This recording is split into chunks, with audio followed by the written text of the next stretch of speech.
Hello, ladies and gentlemen, this is John Ciet.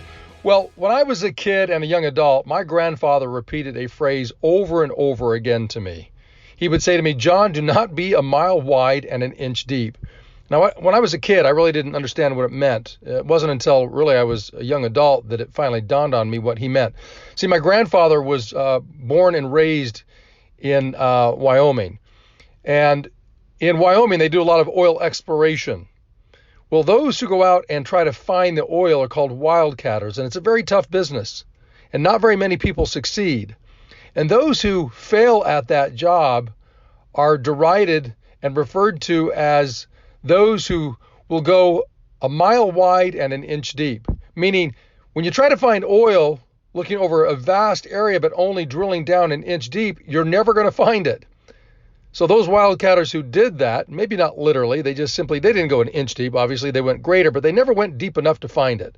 It was those who didn't give up on a zone, an area, and on a field, and just kept drilling deeper and deeper until they actually hit what they call pay dirt, or as Jed Clampett said, Texas tea or black gold.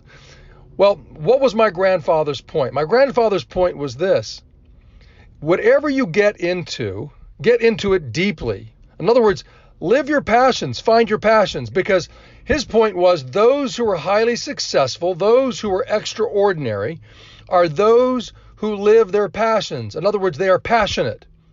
And then there are those who are passionless, those who don't have passions. And unfortunately, I believe that the vast majority of people are passionless. Now, I'm not being critical, but the truth is most people just simply get through their days. They just occupy their space trying to get by. Ladies and gentlemen, that is not your way and it is not mine. I challenge you. See, most of you probably know your passion. Some of you maybe haven't yet discovered it, or you're working on discovering it now or getting close to it. Or some of you have discovered your passions, but you've moved away from them or have forgotten them. Whatever the case may be, I challenge you today to revisit what your passions are or to discover them and to stay close to them. Because remember, those who are extraordinary because they live lives of passion. It reminds me of a couple of people. Number one, historically, one of my favorite people in terms of this concept of living your passions is Andrew Carnegie.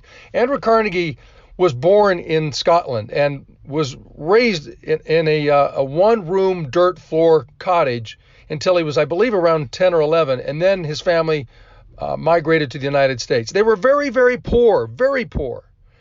Well, his dream was, as a young man, to become the world's richest man, to amass the world's largest fortune, the largest fortune that was ever seen, ever known. And then he was going to give it all away. What is interesting is that what drove Andrew Carnegie wasn't just simply being wealthy, but he wanted to be wealthy in order to give it away, to make a difference. See, it was an outward-focused goal. And as a result, Carnegie in his day became the wealthiest man. If you look at what his fortune was worth back in his day, but now adjusted for inflation today, his net worth would be over $300 billion. That's billion dollars. Amazing. Look, I look at somebody like Oprah Winfrey today. You know, when she started in the business of what she's doing, she did not start out by saying, I want to be worth several billion. She didn't say, I want to be a billionaire. In fact, when she started in the business of media, she was fired. Her first boss told her she wasn't good at it and she should go figure out something else. And yet she persisted. It's amazing that Oprah Winfrey today is worth over $3 billion. And yet it's not a surprise because Oprah Winfrey lives her passions. Ladies and gentlemen, I don't care what your passions are, but understand what they are. And I promise you, you'll get much better results and you'll live a better life. Now, let me just say this. We're going to finish with this. Many of you might be thinking, well, wait a minute.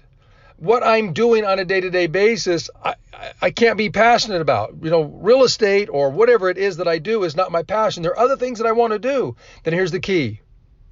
Tie what it is that you do every single day to your passions. Recognize that if you become exceptional at what it is that you do every day today in the business of real estate or whatever it is that you do, that if you'll become committed and focused and exceptional at doing that, you will get paid well. Money equals freedom. You'll have the freedom then to begin to shift your focus to your passions. So whether real estate is your passion or not, become focused, become exceptional at it, get paid well, and that money will give you the opportunity to choose to go out and do whatever it is that you want. Because see, that's what I want for you. I want for you to live a life of passion. I want you to live your dreams. Give these things some thought, and as usual, I'll see you at the top.